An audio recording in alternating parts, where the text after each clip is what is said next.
Welcome to ComfortTV.channel news, where we bring you verified and balanced news from Nigeria and around the world.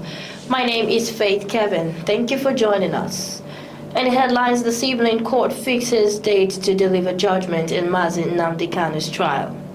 PDP State Chairman, disowned Minister Wike's faction, declared total support for Ambassador Damagum. Governor urged to revolutionize Abia hospitality sector with technology. NSDC to integrate outgrower farmers into sugar supply chain.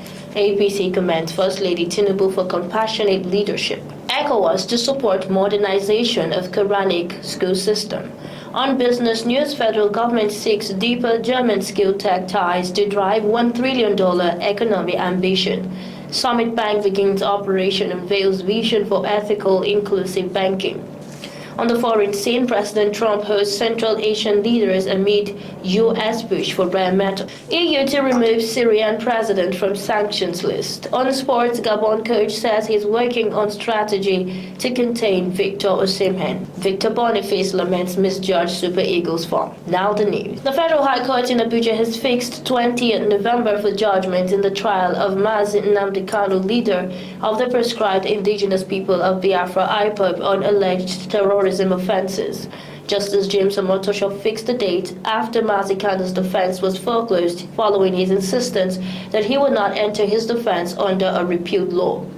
The court had earlier given Mazi Kanu about 1 hour to file documents he claimed he needed to file. The judge had on Wednesday given Mazi Kanu the last chance to open his defense, a scenario that had repeatedly played out in the previous month in the case. The Nigerian government has been persecuting Mazi Kanu on 7 charges, mostly terrorism-related, since 2015. The charges stem from his alleged violent secessionist campaigns for the independence of the Igbo-dominated southeastern part of Nigeria as Biafra. But the dual Nigerian and British citizen has repeatedly denied wrongdoing. The prosecution closed its case with 5 witnesses in June. After the prosecution closed its case, Mazi Kanu filed a no-case submission, arguing that the prosecution failed to lead credible evidence against him to warrant putting forward any defense. However, in September, the judge dismissed the no-case submission, ruling that he had a case to answer and should enter his defense. Since then, several proceedings have been scheduled for him to start his defense after he suddenly disengaged his lawyers and told the court that he would defend himself. The case was adjourned several times in the past month to keep the window of defense open, while Mazi Kanu continued to maintain that there is no valid charge against him to defend. He argued that the charges against him were brought under a repealed terrorism law. Following his insistence that the charges were invalid, the judge, Justice Omotosho, on Wednesday reminded him of the need to keep his gunpowder dry for his defense. Mazi Kanu said he would need to consult with his 4 legal consultants, whom he named as Nnemeka Ejiofor, Alo Ejimako, Maxwell Okpara, and Mandela Umeborogu, after which the case was adjourned. The Forum of State, chairman of the People's Democratic Party (PDP), has declared its total support for the party's acting national chairman, Ambassador Umar Damagum, dismissing claims of any parallel leadership within the opposition party. The forum made its position known after a crucial meeting held in Abuja, which had 29 state chairmen in attendance.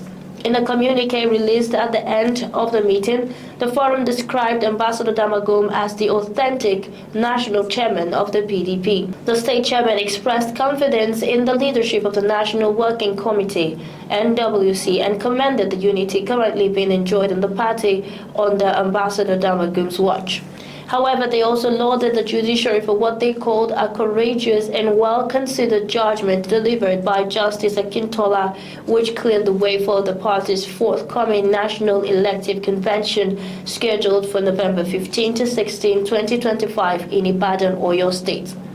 The chairman urged delegates across the country to begin full preparations for the convention and ensure the election of credible and loyal leaders who will strengthen the PDP structure ahead of future elections. They also highlighted the synergy between the National Working Committee led by Ambassador Damagum, the PDP's Governors Forum under Senator Bala Mohammed, and the Board of Trustees chaired by Senator Adolphus Wabara. describing it as a key factor in stabilizing the party. Governor Alex Otti has reaffirmed his commitment to transforming Abia State's hospitality industry through technology and strategic collaboration with the private sector. During a meeting with the Hotel Proprietors Association in Umuahia, the governor outlined plans to modernize hotel operations across the state as part of his administration's broader economic development agenda. The initiative focuses on integrating digital tools to enhance service delivery, improve visibility, and attract both local and international visitors. The state government is developing the technology-based system for hotel rating, advertising, and customer engagement. This platform will allow potential guests to evaluate facilities before visiting, promoting transparency and competitiveness within the industry. Governor Otti emphasized that the administration aims to drive economic growth by leveraging innovation and partnership with the organized private sector. He also acknowledged the hoteliers' concerns over multiple taxation and assured that measures have been put in place to address the issue. The plan is part of the governor's Rebuild Abia agenda, which prioritizes the use of technology to stimulate job creation, support businesses, and align the state's hospitality sector with international standards. Executive Secretary and Chief Executive Officer, National Sugar Development Council (NSDC), Mr. Kamar Bakrin, has revealed that the council has created opportunities for inclusive economic growth by integrating outgrowers farmers into the sugar industry supply chain and the introduction of Sugarcane Outgrower Development Program (SODP). He disclosed this during the launch of the Sugarcane Outgrower Development Program in Abuja, stating that the aim is to boost local production to also complement the output of existing large-scale sugar estates and help close the national supply gap. It is also designed for local sugarcane cultivation, reduces Nigeria's dependence on sugar imports, and creates opportunities for inclusive economic growth. Speaking, head of Outgrower Management, Mrs. Lade Oforum, explained that the SODP will engage three key categories of farmers: agribusiness and commercial farmers cultivating of 50 to 500 plus hectares, farming cooperatives who can apply as organized clusters of between 30 to 50 hectares, and individual farmers or friends willing to jointly farm clusters of 30 plus hectares. She advised interested participants to reach out to the NSCDC through email, adding that the application will close on the 21st of November 2025. The Lagos State chapter of the All Progressives Congress APC has lauded First Lady Oluremi Tinubu for her compassionate, inclusive, and people-centered leadership demonstrated through the Renewed Hope Initiative (RHI). The party said the initiative has emerged as one of the most impactful social programs under the current administration, bringing visible relief and empowerment to citizens across the country.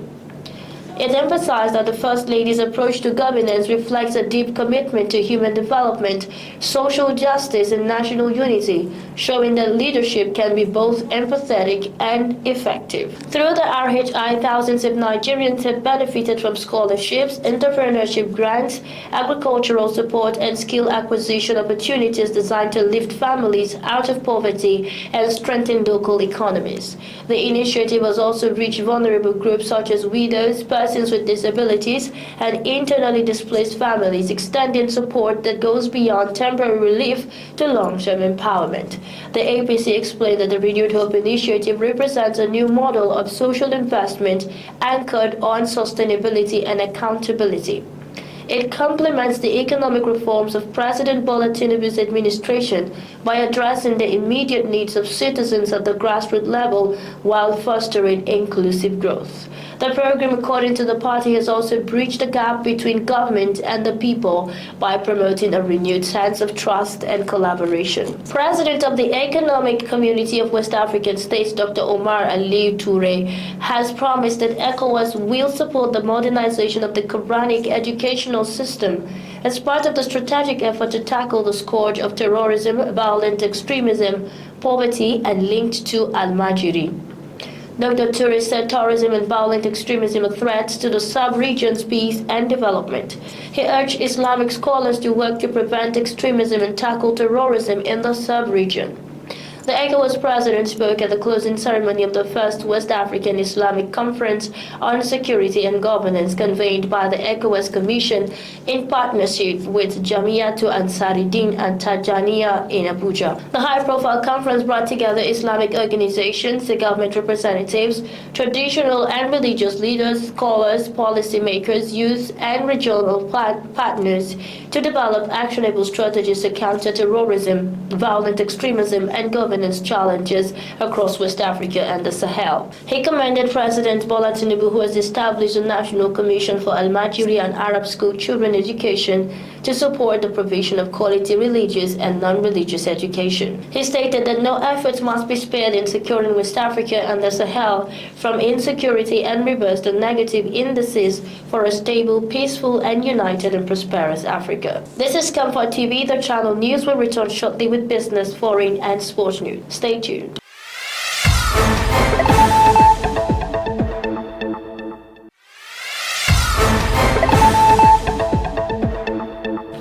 Many thanks for staying with us. This is Comfort TV, the channel news.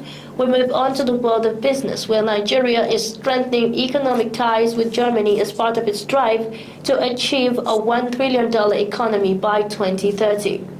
Focusing on technology transfer, skills development, and legal migration partnership, Minister of Budget and Economic Planning, Senator Abubakar Atiku Bagudu, hosted a German business delegation from the Chamber of Industry and Commerce, IHK, Judson Friedberg in Abuja, where he emphasized the federal government's commitment to private sector-driven growth and innovation. Senator Bagudu said Nigeria is aligning its education and vocational systems with global standards to attract investment in manufacturing and technology, while also creating lawful migration opportunities for skilled workers. German delegation leader Mr. Matthias Leder described Nigeria as a key investment destination and announced plans for a major business-to-business conference in June 2026 to deepen cooperation. He also highlighted ongoing pilot programs on legal labor migration and entrepreneurship support for Nigerian youth and women. Nigeria's newest non-interest financial institution, Summit Bank Limited, has announced the commencement of its operations, pledging to deliver ethical, transparent, and inclusive banking services nationwide. At a media briefing in Abuja, Managing Director and CEO Dr. Siraju Salisu said the bank is fully operational and positioned to offer value-driven financial solutions tailored to individual SMEs and corporate clients in Nigeria and the diaspora. He noted that Summit Bank aims to make ethical finance accessible and promote shared growth and prosperity. Executive Director and COO Dr. Mukhtar Adam clarified that the bank operates independently with no affiliation to any existing financial institution and is fully compliant with Central Bank of Nigeria CBN regulations. Onto the foreign scene, President Donald Trump welcomed leaders from 5 Central Asian nations to the White House as his administration ramps up efforts to secure rare earth metals critical for smartphones, electric vehicles, fighter jets, and other high-tech industries. President Trump hosted leaders of Kazakhstan, Kyrgyzstan, Tajikistan, Turkmenistan, and Uzbekistan for a working dinner. The U.S. President also announced a landmark trade and economic deal with Uzbekistan, which includes nearly $35 billion in U.S. investment over the next 3 years, with projections suggesting total investment could exceed $100 billion over a decade. These investments are expected to cover sectors such as rare earth mining, aerospace, automotive components, infrastructure, agriculture, energy, chemicals, and information technology. Central Asia's resources make it a key target. Kazakhstan is the world's top uranium producer, Uzbekistan has major gold reserves, Turkmenistan holds one of the largest natural gas reserves globally, and Kyrgyzstan and Tajikistan are actively exploring new mineral deposits. Still on the foreign, the European Union has announced plans to align with the recent United Nations Security Council resolution that delisted Syrian President Ahmed al-Shara and Interior Minister Anas Khattab from its sanction roster. According to the EU Commission, the bloc is preparing the necessary steps to reflect the UN's decision in its own legal framework as part of its continued coordination with multilateral institutions on issues related to peace and post-conflict stabilization in Syria. The decision marks another step in the gradual recalibration of the EU's policy toward Damascus, following years of strict sanctions imposed in response to the civil conflict and alleged human rights abuses. By aligning with the UN decision, the EU aims to maintain diplomatic coherence while encouraging continued engagement among Syrian stakeholders towards a sustainable political transition. On sports, Gabon head coach Thierry Muyuma is fine-tuning his team's tactical approach to contain Nigerian star striker Victor Osimhen ahead of their crucial 2026 FIFA World Cup qualifying playoff clash.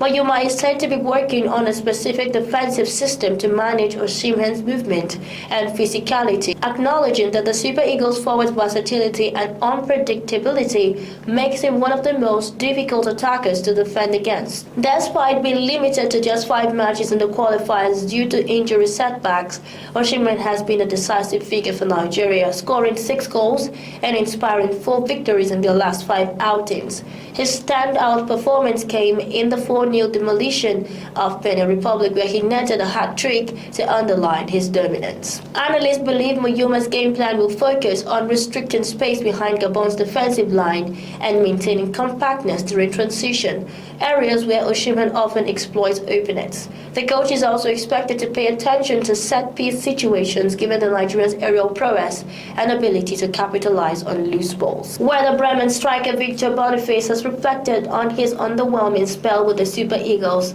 acknowledging that his performances for Nigeria have fallen short of expectations despite his impressive club reputation. The 24-year-old forward, once hailed as one of Nigeria's most promising attacking talents, has struggled to translate his club form to the international stage. Since making his debut, Boniface has featured 13 times for the Super Eagles, scoring just once and providing 1 assist. His most recent appearance came in the 1-1 draw against Russia, where he failed again to find the net. Boniface remains determined to rediscover his scoring touch and re-establish himself as a key figure for both club and country. With important fixtures ahead, the coming weeks could prove crucial for the Nigerian striker as he seeks to revive his form and silence his critics. And that's our news bulletin this evening, but before we go, a recap of our top stories. Court fixes dates to deliver judgment in Mazi Nnamdi Kanu's trial. PDP State Chairman disowned Minister Wike's faction, declared total support for Ambassador Damagum. Governor Oti to revolutionize Abia's hospitality sector with technology. NSDC to integrate outgrower farmers into sugar supply chain. APC commands First Lady Tinubu for compassionate leadership. On business, federal government seeks deeper German skill tech ties to drive $1 trillion economy ambition. Foreign President Trump hosts Central Asian leaders amid U.S. push for rare metals. And on sports, Gabon coach says he's working on strategy to contain Victor Osimhen. Thanks for watching. For breaking news, exclusive interviews and more, follow us online at ComfortTV.channel on all platforms. Remember to like and share videos. Subscribe to our channel and click on the notification bell so you don't miss out on future updates. My name is Faith Kevin. Until next time, stay informed, stay connected.